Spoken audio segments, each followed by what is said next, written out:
Hello dear students, once again welcome to my YouTube channel Commerce Classes by BJ। बेटा last video हमारा कुछ technical problem या technical error की वजह से ग्लिच हो गया था, जिसकी वजह से वो वीडियो सिर्फ आप लोगों को 12 मिनट का मिला था और उसके कंटिन्यूटी की वीडियो हम लोग यहाँ पर अपलोड कर रहे हैं। जो हमारा टॉपिक है वो चल रहा है प्रोडक्शन पॉसिबिलिटी कर्व, यानी प्रोडक्शन पॉसिबिलिटी फ्रंटायर, कुछ भी आप लोग उसको बोल सकते हैं। ठीक है, तो बेटा जहां तक हम लोगों ने वहां कवर कर लिया है प्लीज उसको आप पढ़ लीजिएगा, बाकी आगे की चीजें मैं इसमें समझा रहा हूं। तो हमारा जो लास्ट टॉपिक छूटा वो छूटा बेटा अपॉर्चुनिटी कॉस्ट पर। और जैसा कि मैं आप लोगों को प्रीवियस वीडियो के अंदर ऑलरेडी बता चुका हूं, अपॉर्चुनिटी कॉस्ट का मतलब क्या होता है? The cost of next best alternative foregone. Next best alternative foregone का मतलब कोई भी ऐसी चीज बेटा जिसको हासिल करने के लिए आपने क्या करा, किसी और चीज का त्याग करा। बेस्ट चीज, नेक्स्ट अगली बेस्ट चीज। मान लीजिए जो चीज आपने ली अगर वो मौजूद ना होती तो उससे अगली बेस्ट चीज आप क्या लेते, जो आपको छोड़नी पड़ी क्योंकि आपको किसी और चीज को हासिल करना था, उसी को हम लोग बोलते हैं अपॉर्चुनिटी कॉस्ट। पर अगर आप पीपीएफ में देखेंगे तो अपॉर्चुनिटी कॉस्ट वर्ड तो मौजूद है, पर अपॉर्चुनिटी कॉस्ट के साथ एक वर्ड जुड़ा हुआ है, that is called as marginal. तो बेटा आप लोग याद रखेंगे, मार्जिनल वर्ड का मतलब होता है एडिशनल 1 यूनिट। ठीक है, तो एडिशनल 1 यूनिट यहां पे किसकी बात कर रहे हैं? मान लीजिए 2 गुड है, एक गुड ए है और एक गुड बी है। तो अगर मैं एक गुड ए का प्लस करूं तो मुझे बी को कितना सेक्रीफाइस करना पड़ रहा है, इसी को दिखाने वाली कॉस्ट को मैं बोलता हूं marginal opportunity cost. I think आप लोगों को क्लियर हो गया होगा। सिर्फ फर्क क्या है एमओसी में और ओसी में? अपॉर्चुनिटी कॉस्ट कोई डिफाइंड मैनर नहीं है, लेकिन मार्जिनल अपॉर्चुनिटी कॉस्ट एक डिफाइंड मैनर है, जहां पर वो बताता है कि सिर्फ एक एडिशनल यूनिट को हासिल करने के लिए आपको कितनी चीजों को छोड़ना पड़ा, कितनी चीजों को त्याग करना पड़ा, वही चीज आपकी दिखाएगी marginal opportunity cost. I hope that is clear. अब बेटा यहां पे देखेंगे जरा सब लोग गौर से। यहां पर पहले लेवल पे तो हम कुछ बात ही नहीं कर रहे, क्योंकि ये पहला पॉइंट जो था हमारा, इसमें इकोनॉमी अपने सारे रिसोर्स और टेक्नोलॉजी मात्र किसके ऊपर खर्च कर रही है? प्रोडक्शन ऑफ गन्स के ऊपर खर्च कर रही है। दैट मींस इकोनॉमी के अंदर बटर का प्रोडक्शन इस दौरान 0 है। तो आप इस पॉइंट को छोड़ देंगे और लास्ट में आप लोग बेटा इस पॉइंट को छोड़ देंगे जहां पर ये गन्स का प्रोडक्शन आपको क्या दिख रहा है? 0 दिख रहा है। इसमें please don't go on the data. इसमें गन्स का प्रोडक्शन जो है वो आपका 0 है और बटर्स आपके कितने बन रहे हैं? 6 बन रहे हैं। तो जो जी वाला कॉम्बिनेशन है ये क्या दिखा रहा है कि इकोनॉमी अपने रिसोर्स एंड टेक्नोलॉजी सारे किसके ऊपर खर्च कर रही है? बटर के प्रोडक्शन खर्च कर रही है, और इस दौरान गन्स का प्रोडक्शन बिल्कुल ही क्या है? 0 है। ठीक है, आई होप आप लोगों को इतना क्लियरली समझ में आ गया हो। इसके बाद में अगर बात करूंगा तो जरा देखना, मुझे बेटा यहां पर एक बटर को प्लस करना था, तो मार्जिनल वर्ड आया। एक बटर को प्लस करने के लिए मुझे कितनी गन छोड़नी पड़ रही है? यहाँ एक गन छोड़नी पड़ रही है। ठीक है, यहां पर अगली बार जब मैंने एक बटर और प्लस करा तो मुझे इस बार छोड़नी पड़ी 2 गन। इसके बाद मैंने एक बटर और प्रोड्यूस करने की कोशिश करी तो उसके बदले में मुझे छोड़नी पड़ी 3 गन, फिर मुझे छोड़नी पड़ी 4 गन, फिर मुझे छोड़नी पड़ी 5 गन, और फाइनली मेरा गन का प्रोडक्शन हो गया 0, क्योंकि यहां पर मैंने 6 गन्स को छोड़ा मात्र एक बटर को हासिल करने के लिए। समझिएगा बात को, हर बार एडिशन जो हो रहा है वो सिंगल बटर का ही हो रहा है, लेकिन हर बार जो आप गन को सेक्रीफाइस कर रहे हो वो ज्यादा कर रहे हो। तो इसी को हम लोग बोलते हैं मार्जिनल अपॉर्चुनिटी कॉस्ट। 1 2 3 4 5 एंड 6, ये जो आप लोगों को सारे कॉलम दिख रहे हैं, these are your marginal opportunity cost, because you are sacrificing more of butter more of gun in order to gain 1 additional unit of butter। एक बटर को हासिल करने के लिए हर बार एक्स्ट्रा यूनिट छोड़नी पड़ रही है, किसकी? गन्स की। ये था आपका MOC। अब आपको देखना है इसी में एक पॉइंट है MRT। बेटा MRT क्या है?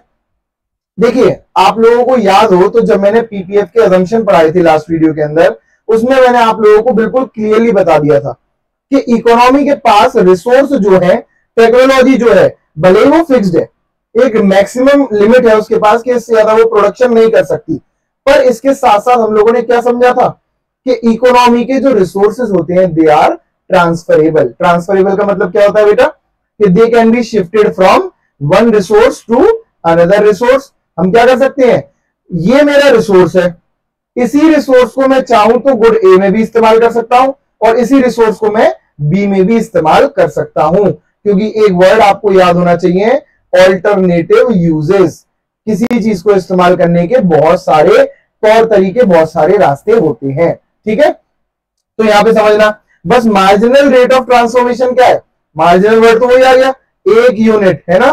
रेट का मतलब किस दर पर, और ट्रांसफॉर्मेशन का मतलब चेंज हो रहा है या स्विच हो रहा है। तो किस रेट पर एक कमोडिटी को बनाने के लिए कितना दूसरी कमोडिटी को मैं सेक्रीफाइस कर रहा हूं, इन दोनों के बीच के रेशो को मैं क्या बोलूंगा, MRT। ठीक है बेटा, तो आप समझिएगा, जरा देखिएगा सब लोग एक बार। ये जो MRT आपको देखने को मिल रहा है ये क्या है, इट इज शोइंग दैट एक बार आपको एक गन छोड़नी पड़ी एक बटर हासिल करने के लिए, फिर 2 गन, एक बटर के लिए 3 गन, 4 गन, 5 गन, 6 गन।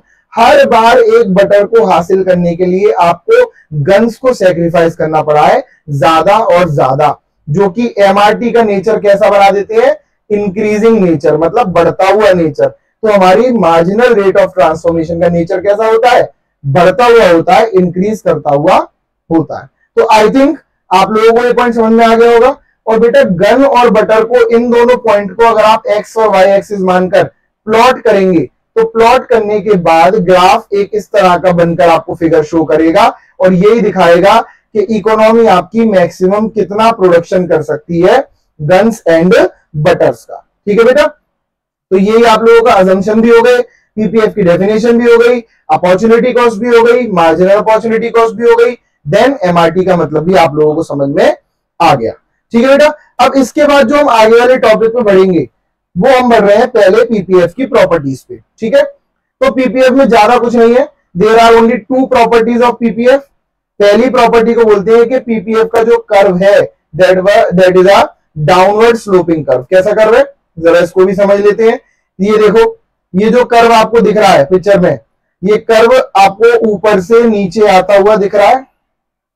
बेटा देखो, पहले तो एक बात क्लियर कर लेना, चाहे ऐसे गिरे, चाहे ऐसे गिरे, चाहे ऐसे गिरे, किसी भी एंगल में गिरता हुआ जाए, हर कर्व को आप लोग क्या बोलोगे, डाउनवर्ड स्लोपिंग ही बोलोगे। क्यों बोलोगे, क्योंकि इसका नेचर कैसा है, ऊपर से नीचे आता हुआ है।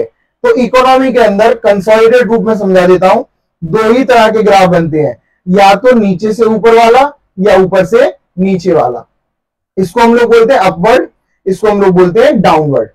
सिंपल लॉजिक, पूरी बुक के अंदर कहीं पे भी अगर आपको कर्व ऊपर जाता हुआ दिख रहा है तो समझ लीजिए कि उसके बीच में जो रिलेशन है वो है पॉजिटिव रिलेशन। कैसा रिलेशन है, पॉजिटिव या फिर डायरेक्ट रिलेशन। ठीक है, और अगर डाउनवर्ड आता हुआ दिख रहा है तो इसका मतलब समझ लीजिए कैसा रिलेशन है, नेगेटिव या फिर इनवर्स रिलेशन। ओके, अब थोड़ा सा इलेबोरेटेड रूप में इसको समझेंगे। यहां पे मैं एक फिगर बना रहा हूं, जरा ये देखिए गौर से। ये एक कर्व मेरा डाउनवर्ड कर्व है। ठीक है, कोई भी 2 चीज ले लो, इस पर ए ले लो और इधर बी ले लो। ठीक है बेटा, ये एक पॉइंट मान लिया मैंने। अगर अब मैं ए को बढ़ाता हूं तो ए बढ़ने के बाद क्या होगा, यहां से ए चल दिया और ये गिरते गिरते कहां जाएगा, बी को इसने पीछे कर दिया। तो ए और बी आपस में कैसे कनेक्टेड हुए, इनवर्स। कैसे कनेक्ट हुए, इनवर्सली रिलेटेड या फिर नेगेटिवली स्लोप्ड, नेगेटिवली रिलेटेड। तो इसी कर्व को हम लोग बोलते हैं डाउनवर्ड स्लोपिंग कर्व। ठीक है, और देखिए इसी का मैं दूसरा पॉइंट भी बना देता हूं ताकि आप लोगों को चीजें थोड़ा बेटर तरह से समझ में आ जाए। कर्व दूसरा नेचर हमारा अपवर्ड, जो कि अभी हमें काम नहीं है बट स्टिल समझ लीजिए एक बार। कर्व अगर ऊपर जा रहा होगा, ये देखिए ये P और Q है। ठीक है, अगर ये P बढ़ेगा तो Q भी क्या हो रहा है, बढ़ता हुआ दिखाई दे रहा। Direct relation, positive relation. तो बस कर्व की डेफिनेशन याद रखो, क्योंकि यहां पे दोनों गुड्स, मतलब गन को बढ़ाने के लिए बटर क्या हो रहे थे, कम हो रहे थे, और बटर को बढ़ाएंगे तो गन भी क्या हो रही है, कम हो रही है। बड़ी जाहिर सी बात है। तो दोनों के बीच में कैसा रिलेशन है, इनवर्स रिलेशन। इसी इनवर्स रिलेशन के कारण ये कर्व कैसा बनता है, डाउनवर्ड स्लोपिंग कर्व बनता है। तो आई थिंक आप लोगों को क्लियर हो गया हो पहली प्रॉपर्टी ऑफ इंडिफरेंस कर्व। पहली प्रॉपर्टी क्या है, the first property defines that the curve nature is downward sloping nature. And why it is downward sloping, just because of the inverse relationship between both the resources, both the products. एक product को extra बनाओगे तो दूसरा कम हो जाएगा, दूसरे वाले को बढ़ाओगे तो पहला वाला कम हो जाएगा। That is simple and clear. फिर भी कोई डाउट हो तो आप लोग कमेंट करके पूछ सकते हैं और इलेबोरेटेड रूप में आंसर आप लोगों को मिल जाएगा। And also you can follow on Instagram and ask your queries on the text also. ठीक है बेटा। तो सेकंड पॉइंट जो हम डिस्कस करने जा रहे हैं वो है कि जो हमारा पीपीएफ है उसकी शेप जो होती है, मतलब ये जो पीपीएफ आपको दिख रहा है, इस पीपीएफ की शेप जो है वो कैसी है? कॉनकेव। क्लास 10th में साइंस में आप लोगों ने दो फिगर पढ़ी होंगी, एक होती है कॉन्वेक्स, एक होती है कॉनकेव। यहां पर हमेशा ये फिगर की शेप ऐसी बन रही है, पर इसका मतलब ये नहीं है कि पीपीएफ हमेशा ऐसा ही रहता है। अभी उसकी भी क्लैरिटी मैं आप लोगों को दे दूंगा। फिलहाल थोड़ा सा समझ के देखिए, बस ज्यादा डिटेल्स में नहीं जाएंगे। जो हमारे पीपीएफ की शेप है वो पीपीएफ की शेप निर्भर करती है बेटा एमआरटी के ऊपर। किसके ऊपर निर्भर करती है? मार्जिनल रेट ऑफ ट्रांसफॉर्मेशन के ऊपर। एमआरटी का नेचर कैसा था अभी आप लोगों ने पढ़ा, हर बार आपको ज्यादा चीजों को सेक्रीफाइस करना पड़ रहा था एक एडिशनल यूनिट को हासिल करने के लिए। तो इसी नेचर की वजह से एमआरटी के इंक्रीजिंग होने की वजह से ही ये कर्व कैसा बना है? कॉनकेव बना है। अगर मान लीजिए एमआरटी का नेचर उल्टा होता, क्या हो रहा होता? डिक्रीज हो रहा होता, एमआरटी गिर रहा होता। यहां पर मैं चेंजेस कर रहा हूं, एग्जाम्पल है, रियलिटी में ऐसा नहीं होता है, रियलिटी में अलग चीजें होती हैं और समझाने के लिए अलग होता है। मान लीजिए पहले आपको 6 गन छोड़नी पड़ती एक बटर को हासिल करने के लिए, फिर 5, फिर 4 गन, फिर 3 गन, फिर 2 गन, फिर 1 गन। अगर एमआरटी किसी भी रूप में ऐसा होता कि डिक्रीजिंग मैनर में, तो शेप हमारी हो जाती कॉन्वेक्स। ठीक है, जो कि पॉसिबल नहीं होता, जनरली नहीं मानते हैं ऐसा कि इकोनॉमी में पॉसिबल है, एक्सेप्शनल केस है। तीसरा, एमआरटी अगर आपका क्या है? कांस्टेंट है।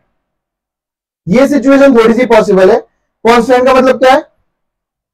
फिक्स। एक गन को छोड़कर एक बटर, फिर एक गन छोड़ी, फिर एक गन छोड़ी, फिर एक गन छोड़ी। हर बार अगर आपने सिर्फ एक ही गन को ड्रॉप करा और एक ही बटर को आपने गेन करा, एक भी हो सकता है, 2 भी हो सकता है, 3 भी हो सकता है, फिक्स होना चाहिए, मूव ना करे वो, ना ज्यादा ऊपर जाए ना ज्यादा नीचे जाए, एक जगह पर कांस्टेंट रहे। अगर एमआरटी का नेचर कांस्टेंट है तो कर्व बनेगा आपका स्ट्रेट लाइन कर्व। कैसा बनेगा? Straight line. तो पीपीएफ की 3 शेप हो गई, समझ लीजिएगा। पहली शेप कॉनकेव जो ओरिजिनल शेप है, दूसरी शेप कॉन्वेक्स जो कब हो सकती है? जब एमआरटी गिरता हुआ हो, और तीसरी होती है ऐसे स्ट्रेट लाइन, वो कब होगी? जब आपका कर्व कांस्टेंट नेचर एमआरटी के साथ बनाया जाएगा। ठीक है बेटा, आई होप आप लोगों को इतना क्लियर हो गया हो, और फिर भी अगर कोई डाउट है तो please feel free to ask. Then बेटा अब हम लोग इस पिक्चर का एनालिसिस करेंगे चीजों को बेटर तरह से समझने के लिए। यहां पर आप लोग देख सकते हैं। तो अच्छा, पहले दिमाग में कभी कभी ये सवाल आता है कि सर ऐसा क्या है जो हम लोगों ने गन और बटर का ही कॉम्बिनेशन लिया? दिमाग में कभी कभी ये सवाल उठता है कि सर गन तो बिल्कुल ही अलग एस्पेक्ट है और बटर बिल्कुल ही अलग एस्पेक्ट है, फिर हम इन दोनों चीजों को कंपेयर कैसे कर रहे हैं? अब मान लो कोई लेबर है, उस लेबर से आप बटर बनवा रहे हो, तो चलो वो कारीगर बटर का है, एकदम उसको गन पे शिफ्ट कर दोगे तो सर वो तो बेकार हो जाएगा। यहां पर अंडरस्टैंडिंग के लिए, जैसे मैंने आप लोगों को बताया था, पीपीएफ में 2 गुड्स मानकर चलते हैं। कितने गुड्स मानते हैं? 2 गुड्स, समझने के लिए, अंडरस्टैंड करने के लिए। सेम वैसे ही आप लोग क्या करते हैं? गन्स और बटर को भी एग्जाम्पल में लेकर चलते हैं। क्यों? क्योंकि इकोनॉमी के अंदर 2 तरह के हालात होते हैं। एक समांतर कंडीशन, बिल्कुल नॉर्मल कंडीशन, मतलब वो ईयर नॉर्मल ईयर हो जहां पर कोई भी फ्लक्चुएशंस ना हो, किसी भी तरह की इकोनॉमी के अंदर परेशानी ना हो, कोई भी कैसी भी दिक्कत आपको फेस करने को ना मिल रही हो। और दूसरी कंडीशन होती है at the time of war, युद्ध के टाइम पे। जैसे अभी कुछ समय पहले इंडिया और पाकिस्तान के बीच में युद्ध हुआ, तो आप लोगों को पता ही है क्या होता है? At this time the economy starts to produce war goods. क्या बनाना शुरू कर देती है इकोनॉमी? वॉर गुड्स को मैन्युफैक्चर करना शुरू कर देती है। तो इसीलिए बस सिंपली हम लोगों ने क्या करा है? एक गुड नॉर्मल टाइम का उठाया। कौन सा गुड है नॉर्मल टाइम का? बटर। और एक गुड हम लोगों ने वॉर टाइम का उठाया। कौन सा गन है? वो है गन। तो इसीलिए गन और बटर के बीच में क्या करा गया है? कंपैरिजन करा गया है। आपके काम का नहीं है, एडिशनल इंफॉर्मेशन मैंने आप लोगों को प्रोवाइड कर दी है। अब आप लोग बेटा समझिएगा पीपीएफ का नेचर पीपीएफ के पॉइंट्स के बारे में। ठीक है, देखो बेटा, ये पीपीएफ का क्या है, लिमिट है, दायरा है, आप लोगों ने पहले ही पढ़ लिया ये कि पीपीएफ इससे ज्यादा ऊपर प्रोडक्शन नहीं कर सकता। क्योंकि क्या कह रहे हैं, जब इकोनॉमी अपने रिसोर्सेज और टेक्नोलॉजी को कैसे इस्तेमाल कर रही है, 100% इस्तेमाल कर रही है, तब जाके उसको ये लाइन मिल रही है बनकर। इसका मतलब ये लाइन से ऊपर इकोनॉमी की क्षमता नहीं है प्रोडक्शन करने की। ठीक है बेटा, तो बस इसी को ध्यान में रखेंगे। मतलब इकोनॉमी यहां के अंदर अंदर कोई सा भी पॉइंट प्रोड्यूस करने की ताकत रखती है। क्या बोल रहा हूं मैं, ध्यान से समझना। ये जितना भी आप लोगों को पॉइंट और पोर्शन दिख रहा है, इकोनॉमी सबको क्या कर सकती है, प्रोड्यूस कर सकती है। दैट मीन्स दो कंडीशन हो सकती है। पहली कंडीशन समझिए क्या है कि हो सकता है वो पॉइंट कहां आ रहा हो, इसी कर्व के ऊपर आ रहा हो। जैसे ये पॉइंट दिख रहे हैं आप लोगों को सारे, मैंने थोड़े से और हाईलाइट कर दिए हैं जिससे कि आपको क्लियरली विजिबल हो जाए। ठीक है, तो ये जितने भी पॉइंट्स हैं मेरे, ये पॉइंट पीपीएफ लाइन के ऊपर है, लेकिन ये वाले पॉइंट जो हैं, ये पॉइंट अंदर है पीपीएफ के। ठीक है ना, तो पीपीएफ के अंदर वाले पॉइंट्स को और जो लाइन के ऊपर पॉइंट आ रहे हैं, इन दोनों को मिलाकर हम लोग बोलते हैं अटेनेबल कॉम्बिनेशंस। यहां लिख रहा है अटेनेबल। ठीक है, सिर्फ नॉट मत देखिएगा, सिर्फ अटेनेबल देखिए वर्ड। ये कैसे कॉम्बिनेशन है, अटेनेबल मतलब जिनको आप हासिल कर सकते हैं, क्योंकि ये आपकी इकोनॉमी के दायरे के अंदर है, आपकी सीमा के अंतर्गत है। एज अ रिजल्ट आप प्रोड्यूस कर सकते हैं। अब आप कहेंगे सर तो ठीक है प्रोड्यूस कर सकते हैं तो क्या हो गया, लेकिन ऐसा क्या हुआ कि एक कर्व के ऊपर चला गया और एक कर्व से नीचे रह गया। तो बेटा देखो, मैंने साफ साफ लिखा है कि अगर 100% यूज होगा, जिसको हम लोग बोलते हैं ऑप्टिमम यूटिलाइजेशन, क्या होगा, ऑप्टिमम मतलब वेस्टेज बिल्कुल ना के बराबर और आउटपुट ज्यादा से ज्यादा, तब जाके वो पॉइंट आएगा लाइन के ऊपर। रिसोर्सेज हमारे कैसे यूज होने चाहिए, मैक्सिमम यूज होने चाहिए, तब तो आपका कर्व किस पे आएगा, लाइन के ऊपर आएगा। और अगर मान लो आप रिसोर्स ठीक से इस्तेमाल नहीं कर पा रहे, किसी भी कंडीशन में वेस्टेज हो रही है, दिक्कतें हो रही हैं, तो वो कर्व कहीं पे भी इस एरिया के अंदर पॉइंट को डिनोट कर सकता है। जितने भी पॉइंट आपके कर्व के अंदर विजिबल होंगे, वो सारे पॉइंट आपके अंडर यूटिलाइजेशन ऑफ रिसोर्स को दिखाएंगे। क्या दिखाएंगे, अंडर यूटिलाइजेशन मतलब रिसोर्सेज पूरी तरह से यूटिलाइज नहीं हुए हैं। फॉर योर कन्वीनियंस यहां पर लिखा हुआ है under utilisation of resources. I hope that is clear to you. अब बेटा समझना बात को, एक पॉइंट आपको यहां पे भी दिख रहा है बाहर, जैसे इस पॉइंट को नाम दे दो ए पॉइंट, तो ये बाहर कैसे पहुंच गया और इस पॉइंट को हम दिखा क्यों रहे हैं, तो कोई बात नहीं, ये सिर्फ समझने के लिए। This is called as non attainable combination. क्या बोला जाएगा, नॉन अटेनेबल। नॉन अटेनेबल का मतलब क्या होता है, जिसको आप अचीव नहीं कर सकते, क्योंकि ये आपके दायरे के क्या है, बाहर है। मान लीजिए मेरे पास 5 लाख रुपए हैं और मैं सोचूं लैम्बोर्गिनी खरीदने की, तो 5 लाख रुपए से मेरी लैम्बोर्गिनी परचेज करने की हैसियत से बाहर है ना। तो ऐसे ही मैं चाहकर भी उसको क्या नहीं कर सकता, परचेज नहीं कर सकता। सेम ऐसे ही इकोनॉमी चाहे भी तो ये प्रोडक्शन नहीं कर सकती है, उसका जो चीज उसके दायरे से बाहर है, आउट ऑफ द लिमिट है। तो इसी चीज को हम लोग क्या बोल देते हैं, नॉन अटेनेबल या अनअटेनेबल कॉम्बिनेशंस। क्लियर, ठीक है बेटा। अब हम बात करेंगे कि सर क्या ये पॉसिबल है कि कभी इकोनॉमी इस तक पहुंच पाएगी। बिल्कुल पॉसिबल है। अब 5 लाख रुपए थे मेरे पास, मैं रास्ते से जा रहा था कहीं, रास्ते से जाते जाते बीच में मुझे एक बैग मिल गया पड़ा हुआ, उस बैग के अंदर थे 5 करोड़ रुपए। अब तो मेरे लिए लैम्बोर्गिनी खरीदना क्या हो गया, पॉसिबल हो गया। क्यों, क्योंकि जो मेरी इनकम थी वो बढ़ गई, 5 लाख से 5 करोड़ हो गई। ऐसे ही अगर किसी भी केस में रिसोर्स और टेक्नोलॉजी इकोनॉमी के क्या हो जाते हैं, बढ़ जाते हैं, तो उसकी वजह से आपके ये कॉम्बिनेशन भी क्या हो जाएंगे, अचीवेबल हो जाएंगे, अटेनेबल हो जाएंगे। कैसे समझते हैं, एक बार देखते हैं।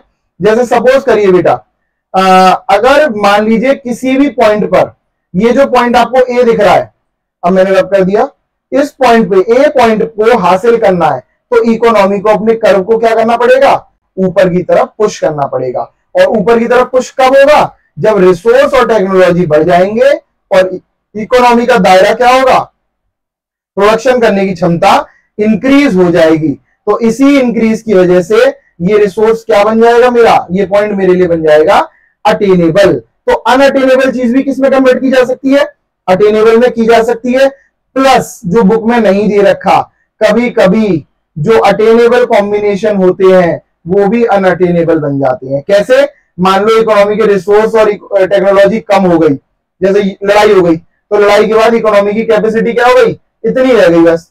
तो अब जो पहले पॉइंट इकोनॉमी बढ़िया तरह से प्रोड्यूस कर पा रही थी वो सब वेस्ट हो गए। समझ में आ गया, बस ये सिंपल सा। अच्छा, अब बहुत एक माइनर सा टॉपिक है जिसको आप लोग खुद भी कवर कर सकते हैं, दैट इज वेरी सिंपल। फिर भी समझ में नहीं आएगा तो मैं थोड़ा सा बेस बता दे रहा हूं उसका, ताकि आप लोगों को क्लियर हो जाए वो टॉपिक। शिफ्ट एंड रोटेशन, ठीक है। तो शिफ्ट वर्ड का मतलब क्या होता है, ये तो आप लोगों को समझ में आ जाना चाहिए। जब कोई जगह को छोड़कर दूसरी जगह पर पूरी तरह से मूव कर जाता है तो उसको हम लोग बोलते हैं शिफ्ट। आपके घर में कोई फर्नीचर है, आपको लगा कि ये फर्नीचर अब यहाँ पे अच्छा नहीं लग रहा, आपने उठा के उसको दूसरी तरफ रख दिया। आपको लगा नहीं यहाँ पे भी अच्छा नहीं लग रहा, तो आपने इस तरफ रख दिया। इसी को बोलते हैं हम लोग शिफ्ट। ऐसे ही पीपीएफ भी दो तरह के शिफ्ट लेता है, एक राइट वर्ड और एक लेफ्ट वर्ड। राइट वर्ड का मतलब होता है आगे की तरफ भागना, और लेफ्ट वर्ड का मतलब होता है पीछे की तरफ आना। तो ये तो क्लियर है आप लोगों को। अभी मैंने बताया कि अगर इकोनॉमी के रिसोर्स और टेक्नोलॉजी बढ़ जाएंगे तो कर्व आपका राइट वर्ड शिफ्ट हो जाएगा, आगे की तरफ शिफ्ट हो जाएगा। और अगर रिसोर्स और टेक्नोलॉजी क्या हो जाएंगे, कम हो जाएंगे, तो ये कर्व कहां भाग जाएगा, पीछे की तरफ शिफ्ट हो जाएगा। ठीक है, तो ये था आप लोगों का शिफ्टिंग। अच्छा, रोटेशन में क्या होता है बेटा, जैसे आप लोग स्कूल में छोटे थे जब पीटी एक्सरसाइज करते थे, तो पीटी एक्सरसाइज में आपसे कहते थे राइट टर्न लेफ्ट टर्न, तो उसमें आप क्या करते थे, आप अपनी जगह को नहीं छोड़ते थे पर आप अपने फेस को चेंज कर लेते थे। सेम ऐसे ही अगर रोटेशन एक्स एक्सिस से हो रहा है, किससे हो रहा है, एक्स एक्सिस से, तो वो एक्स एक्सिस से जगह नहीं छोड़ेगा। रिसोर्सेज किसके बदल रहे होंगे, वाई के, तो ये यहीं रहेगा, बदलाव किसमें आएगा, वाई में। वाई के रिसोर्स बढ़ सकते हैं या वाई के रिसोर्स क्या हो सकते हैं, कम हो सकते हैं। तो इसका नाम क्या पड़ेगा, रोटेशन ऑन वाई एक्सिस। क्या पड़ेगा, वाई एक्सिस। देखो हो एक्स से रहा है लेकिन दिखेगा रिफ्लेक्ट किस पे करेगा, वाई पर, तो बदलाव किसके रिसोर्स में है, वाई के रिसोर्स में, इसलिए इसको बोलोगे रोटेशन ऑन वाई एक्सिस। ठीक है बेटा, और इसका उल्टा कर लो, अगर मान लीजिए बदलाव आपका किस एक्सिस से आ रहा है, एक्स एक्सिस से आ रहा है लेकिन जाएगा किस पे, सॉरी वाई एक्सिस से आ रहा है लेकिन जाएगा किस पे, एक्स एक्सिस पे, तो एग्रीकल्चर गुड्स के रिसोर्सेज चेंज हो रहे हैं, तो बढ़ रहे हैं तो आगे की तरफ, और कम हो रहे हैं तो वो पीछे की तरफ। पर ये पॉइंट इसका क्या रहेगा, कॉमन पॉइंट, इसी को हम लोग बोल देते हैं रोटेशन। तो आप लोग ये भी देख सकते हैं, बुक में बहुत इजीली मेंशन करा हुआ है ये टॉपिक, इसमें कोई हार्ड एंड फास्ट चीज नहीं है समझने के लिए। तो रोटेशन हमारा दो तरह का होता है, एक लेफ्ट वर्ड और दूसरा राइट वर्ड, और सॉरी शिफ्ट हमारा दो तरह का होता है, लेफ्ट वर्ड और राइट वर्ड, और रोटेशन भी हमारा दो तरह का होता है, rotation on X axis and rotation on Y axis. लेकिन एक्स एक्सिस के अंदर दो है, इंक्रीज और डिक्रीज इन एक्स, और वाई एक्सिस के अंदर भी दो है, इंक्रीज और decrease in the resources of Y. I hope ये सब आप लोगों को समझ में आ गया हो, इसमें और कुछ भी नहीं है। फिर भी अगर चैप्टर 1 के अंदर कोई टॉपिक आप लोगों को मिसिंग लगता है तो आप पूछ सकते हैं कमेंट्स के थ्रू। और अगर आप लोगों को वीडियोस पसंद आ रही हैं तो please do like share and subscribe, और बहुत ही जल्द मैं बिजनेस स्टडीज से रिलेटेड भी वीडियो डालना शुरू करूंगा। चैप्टर 1 इसका हो गया है, मैं कोशिश करता हूं कि बीएसटी पे भी स्विच कर लें, पर अभी मैं इसके बाद कंज्यूमर इक्विलिब्रियम को पढ़ाऊंगा आप लोगों को। वीडियो पसंद आ रही हो तो प्लीज लाइक करिए ताकि मेरे को एक मोटिवेशन मिले चीजों को करने का। Thank you so much.